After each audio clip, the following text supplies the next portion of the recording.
How's it going, everybody? It's Jeff Bang with Team Real and the Blues. Well, now that I've got my pumps installed and got everything wired up back here and got all the plumbing connections made, I'm going to go ahead and throw this transom in. I figured I'd just show you a couple things that I've learned over the years putting these transoms in boats, especially aluminum boats.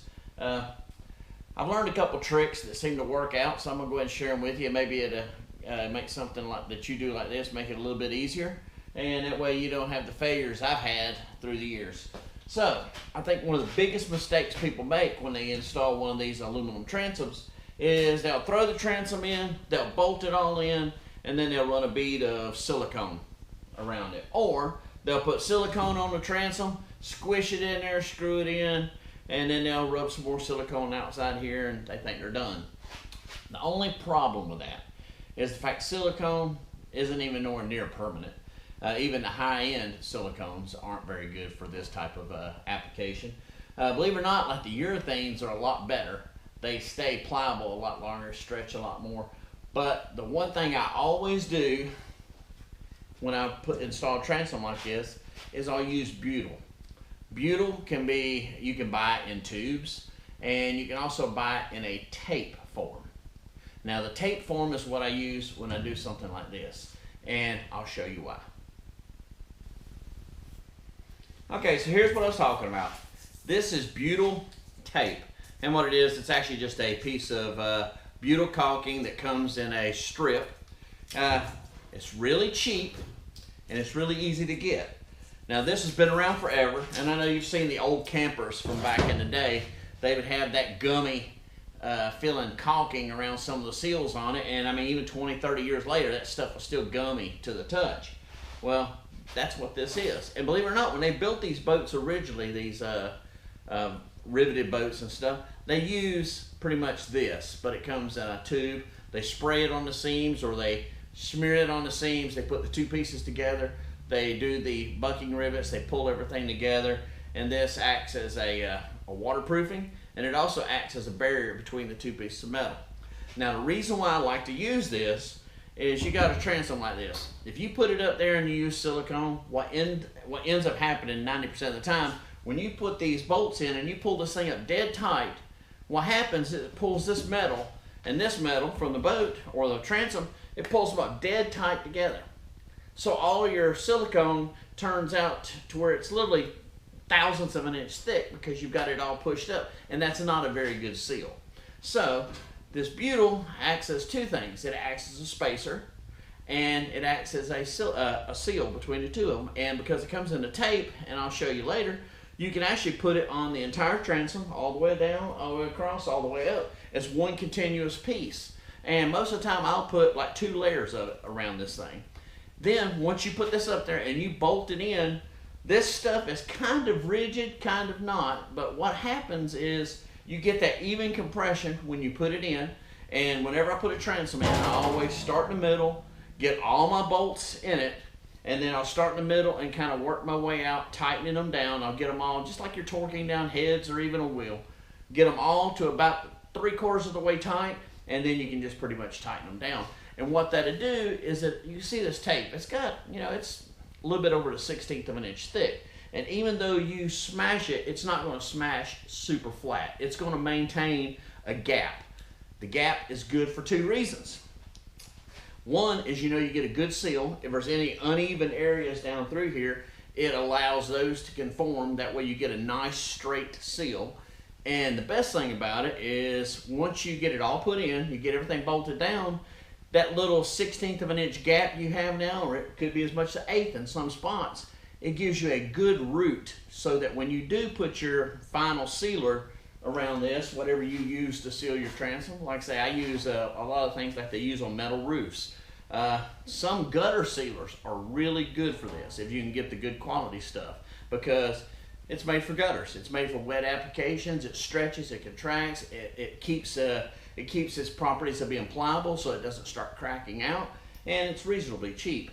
But if you've got that gap all the way around it, what that does is it gives you that root. So essentially you can force that stuff all the way down in there, and then you have your nice little bead on the top. So what happens, you don't have just that little seal on top. It gives you a nice full seal all the way through. Let me show you how I put this stuff on. Okay, so the first thing we're going to do is we're going to wipe this down. Now this has got an etching primer on it. Now if this was just loose paint or just regular paint, I might have a tendency to grind it off or knock it off because I don't want the paint to be what's bonding the butyl to it. But the way we're doing it, this is like I say, this is an etching primer.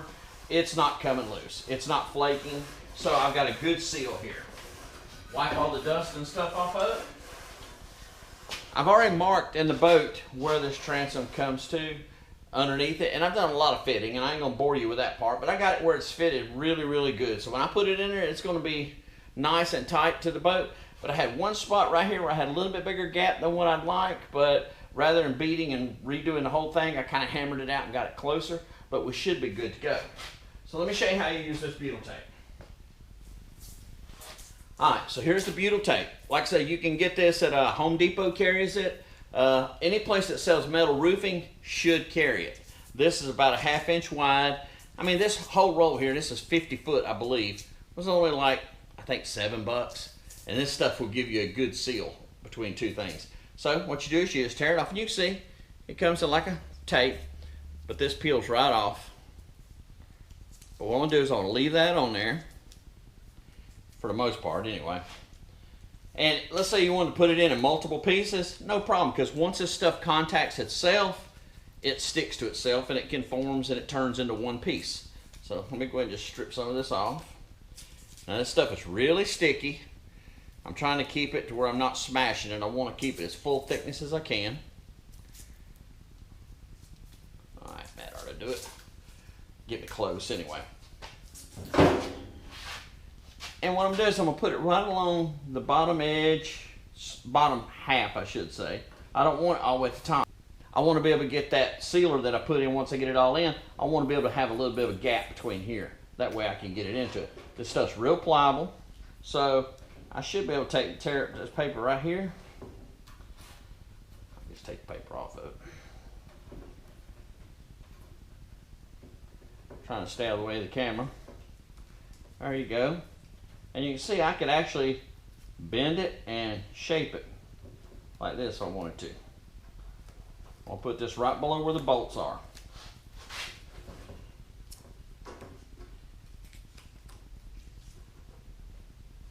Put it right along that bottom edge.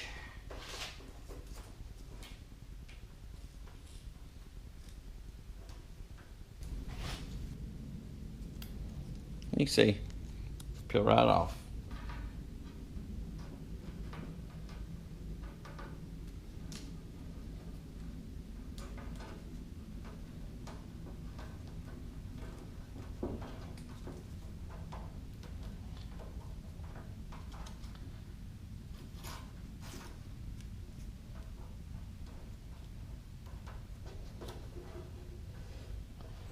Like I was talking about right here where I broke it before, I put these two together, they ain't coming apart. There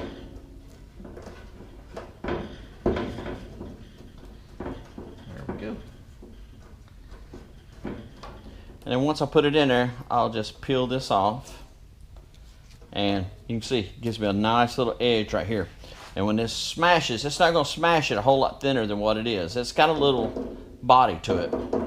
And that'll leave me a perfect gap. So when I put whatever I'm going to use to seal the top of this with, when I start putting it in there, it's going to squirt right down inside here, and it's going to give you a nice 1/8 inch thick seal all the way around this.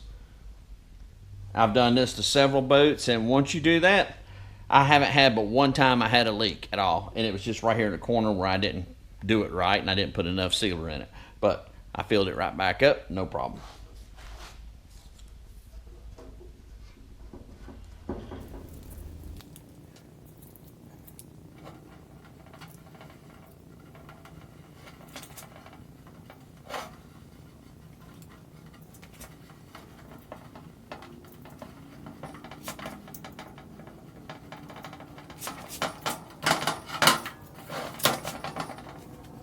There we go. You see how easy it was. Now I'm going to take it and show you when I put it in what it looks like.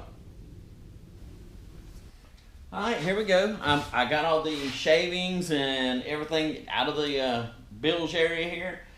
That's something that everybody should do. If you ever build one of these boats or restore one of these boats, even if you do any work in the boat, always vacuum out your bilge. If you get those little aluminum shavings, you would be surprised how fast those shavings will burn up a bilge pump.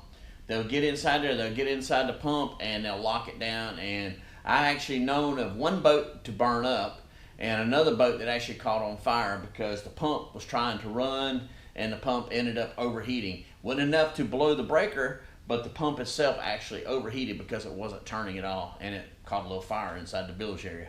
So always vacuum everything up, get it all nice and clean, and then put it in. So let's do it.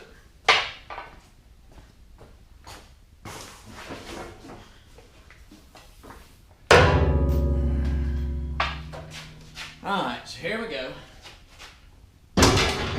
If you've been following this build, you know I altered the Splashwell a lot. It was below. I ended up putting it on top because I wanted more room underneath the deck. I've got all that done now. Now, you can see I've got my tape is still on it. So what I'm going to do is go ahead and pull the paper part off. Like I said, it pulls right off. It's easy. It's nothing to it.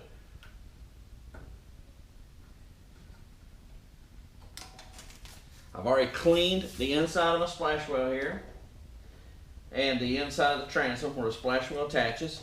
I wiped it down with some denatured alcohol just to make sure there wasn't no oil or dust. And believe it or not, if this butyl, it wouldn't matter. It'll bond right through it anyway. Alright, I got that part done. Slide it into place. Make sure you get it about where you want it before you pull it up again it because it will stick pretty quick. Got it down in there. And now, there we go. Now you can see it's already bonded. And I haven't even put the screws in it, but that butyl has already caused the two to stick together. Stuff's some great stuff. Let's go ahead and bolt it up and then we'll see what we got. I'll show you what it looks like from above. Okay, so here it is. I've got it all bolted in. I got bolts about every 5 to 6 inches all the way around this thing. You can kind of almost see the bolts. If you look real close, you can see a little shiny spot. That's the bolt, because what I've done is I put that stuff just below that bolt. Now, if you look, I've got about a light 1/8 of an inch gap all the way around here at the top. And it comes down and goes down maybe a 1/2 inch down. That's fine, because like I was talking about earlier, when I put my bead of sealer across the top here, now I can feel it all the way down till it hits that tape, and that'll give me a nice thick solid bead all the way around instead of it just being on the surface. If you pulled it dead tight, all you'd have is that little 1/8 inch of seal right on the top. And if you've ever worked with these boats, you've probably seen it start cracking. You grab it and you just peel it off.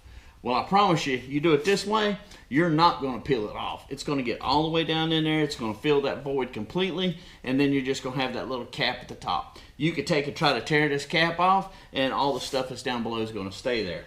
So, there you go.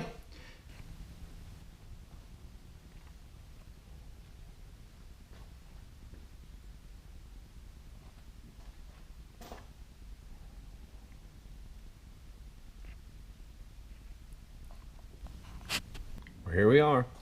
It's all caulked in, all sealed up. And you see I got a nice, wide, thick seal all the way up in there. Now all we gotta do is throw some paint on her and she is done.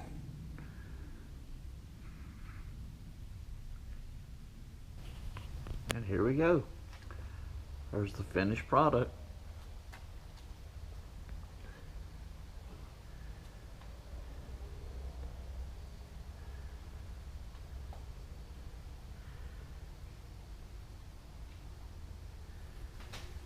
Well, there we go. It's all done. I got everything sealed in nice and good, and I went ahead and done a light brush sanding of it and put on a nice thick coat of epoxy paint. This is just like a farm implement paint, but it's an epoxy paint. It's really slow curing, so I put it on there. It'll probably be tomorrow sometime before it's actually not tacky. It'll take it a while, especially this time of year with the temperatures getting down in the 40s. So I might get a run here or there, but for the most part, don't really bother me that bad because, like I say, this is just a splash well.